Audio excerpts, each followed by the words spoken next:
देखा होगा, समझा होगा और एंजॉय किया होगा। तो फ्रेंड्स, आइए पिछली वीडियो का थोड़ा रिकैप ले लेते हैं। पिछली वीडियो में हमने ये समझा था कि कंबशन होता क्या है, एसिड रेन क्या होती है, फ्यूल क्या होता है, कंबस्टेबल और नॉन कंबस्टेबल सब्सटेंस क्या होते हैं। आज की वीडियो में हम types of combustion, fire extinguisher, ignition temperature, complete combustion, incomplete combustion और इनफ्लेमेबल सब्सटेंस के बारे में पढ़ेंगे। तो हमारा पहला पॉइंट ये है कि टाइप्स ऑफ कंबशन कितने हैं और क्या क्या है। हमारे कंबशन के 3 टाइप हैं, रैपिड कंबशन, स्पॉन्टेनियस कंबशन और एक्सप्लोसिव कंबशन। आइए पहले रैपिड कंबशन के बारे में जानते हैं। रैपिड के तो नाम से ही हमें ऐसा लग रहा है जैसे कि फास्टली, बहुत तेज। इसके नाम से ही हमें पता लगता है कि इसके अंदर कुछ चीज तो तेज होगी जरूर। और है भी, इसके अंदर कोई भी चीज एक एक्सटर्नल सोर्स की हीट लेने के बाद रैपिडली रिएक्ट कर दी है, उसको कहते हैं हम रैपिड कंबशन। जैसे कि हम गैस स्टोव को ऑन करते हैं और उसके ऊपर माचिस की तीली या लाइटर से हम उसको इग्नाइट करते हैं, तो वो एकदम से फायर नहीं कैच करता। वो इसी का एग्जांपल है, जैसे कि एलपीजी, वैक्स और केरोसिन। आइए स्पॉन्टेनियस कंबशन की तरफ बढ़ते हैं। स्पॉन्टेनियस कंबशन में क्या होता है, इसके अंदर कोई भी एक्सटर्नल सोर्स की जरूरत नहीं होती किसी भी सब्सटेंस को बर्न होने के लिए। ये ऑटोमेटिकली नेचुरली बर्न होते हैं। जैसे कि फॉरेस्ट फायर्स होती है, फॉरेस्ट फायर्स अपने आप लगती है, हम तो नहीं लगाते जाके कि जैसे हम फॉरेस्ट में गए, आग लगा दी, वो फॉरेस्ट फायर बन गई। वो नेचुरली लगती है। अब जैसे सल्फर होता है, सल्फर एयर के साथ रिएक्ट कर कर एकदम बर्न हो जाता है, वो भी किसका एग्जांपल है, स्पॉन्टेनियस का। आइए एक्सप्लोसिव कंबशन की तरफ बढ़ते हैं। इसको कुछ लोग एक्सप्लोजन भी कहते हैं। एक्सप्लोसिव कंबशन में जैसे इसके भी नाम से ही पता लग रहा है कि एक्सप्लोजन, धमाका।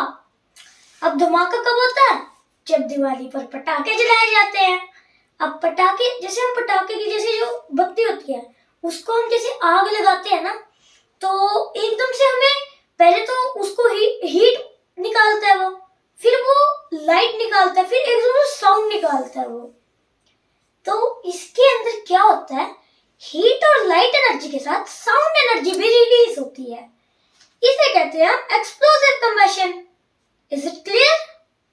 तो चलिए आगे फायर एक्सटिंग्विशर पर बढ़ते हैं। हमने कई बार देखा है कि स्कूल्स में, ऑफिसेज में, बस स्टैंड्स, एयरपोर्ट्स, इन सब जगह पर कुछ कैन जैसे, सिलेंडर जैसे ना कुछ चीजें दीवार पर टंगी होती हैं। आप सभी को उसके बारे में पता ही होगा कि वो होते हैं फायर एक्सटिंग्विशर्स। अब इसका काम क्या होता है, आग बुझाना। आइए इसके अंदर की चीज को पढ़ते हैं। इसके अंदर होता क्या है ऐसा जो आग को बुझाने में हेल्प करता है।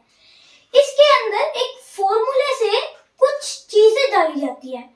जैसे इसका फॉर्मूला क्या होता है, सोडियम बाइकार्बोनेट और सल्फ्यूरिक एसिड को जब हम मिक्स करते हैं, जब उनको रिएक्ट करवाते हैं, तो उससे हमें सोडियम सल्फेट, वाटर और कार्बन डाइऑक्साइड मिलता है। अब जैसे कहीं पर आग लगी है तो उसको ऑक्सीजन का अच्छा सप्लाई मिल रहा है, इसलिए वो कंटिन्यू है। अब जैसे हम फोम से इससे का फायर एक्सटिंग्विशर से जैसे हम उसको चलाएंगे तो क्या होगा, कार्बन डाइऑक्साइड ऑक्सीजन से हैवी होती है, तो वो वहां पर अपनी जगह बनाने की कोशिश करेगी और उस जगह बनाने की कोशिश में वो ऑक्सीजन की सप्लाई को कट कर देगी और फायर को बुझा देगी। तो इतना सा काम होता है फायर एक्सटिंग्विशर का।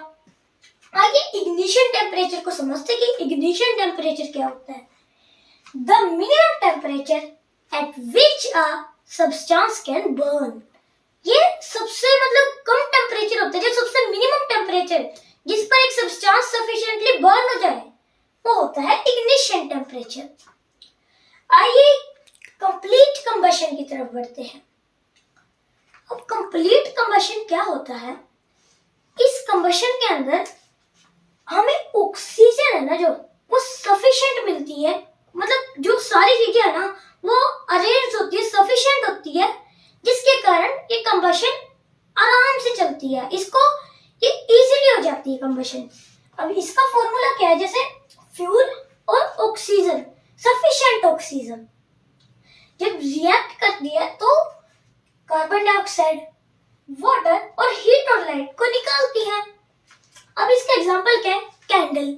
जैसे हम कैंडल को जलाते हैं तो वो खुले एयर में है, उसको हमने जलाया तो क्या होगा, उसकी जैसे खुले एयर में है तो उसको ऑक्सीजन अच्छी मिलेगी, तो उसके कारण क्या होगा, वो अच्छे से जलती रहेगी। अब इनकम्प्लीट कंबशन में क्या है, इनकम्प्लीट कंबशन के अंदर ऑक्सीजन अच्छे से नहीं मिलेगी।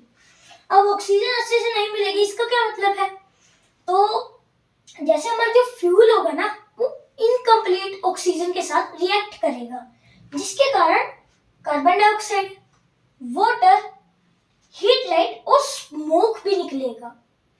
अब जैसे हम पेपर को जलाते हैं कई बार तो उसके अंदर से काला काला धुआं निकलता है ना, वो इसी के कारण। वो क्यों निकलता है, पेपर सोचता है कि मैं तो जल्दी जल्दी जल जाऊंगा, लेकिन वो इतनी जल्दी जल नहीं सकता क्योंकि उसको आग तो थोड़ी मिली है। तो वो जल्दी जल्दी जलने के कारण जैसे उसको ऑक्सीजन कम मिलती है, इसलिए उसके अंदर से स्मोक निकलता है। जैसे कैंडल की बात करो, हमने यहाँ पर कैंडल जलाई थी, अगर हमने उसके ऊपर ग्लास रखा तो क्या होगा, वो धीरे धीरे स्मोक क्रिएट करने लग जाएगी, फायर एक्सटिंग्विश हो जाएगी और स्मोक क्रिएट करने लग जाएगी। वो भी किसका एग्जांपल है, इनकम्प्लीट कंबशन का। तो चलिए आज के लास्ट पॉइंट की तरफ बढ़ते हैं, inflammable substance. An inflammable substance are those which can catch fire easily and their ignition temperature is very low.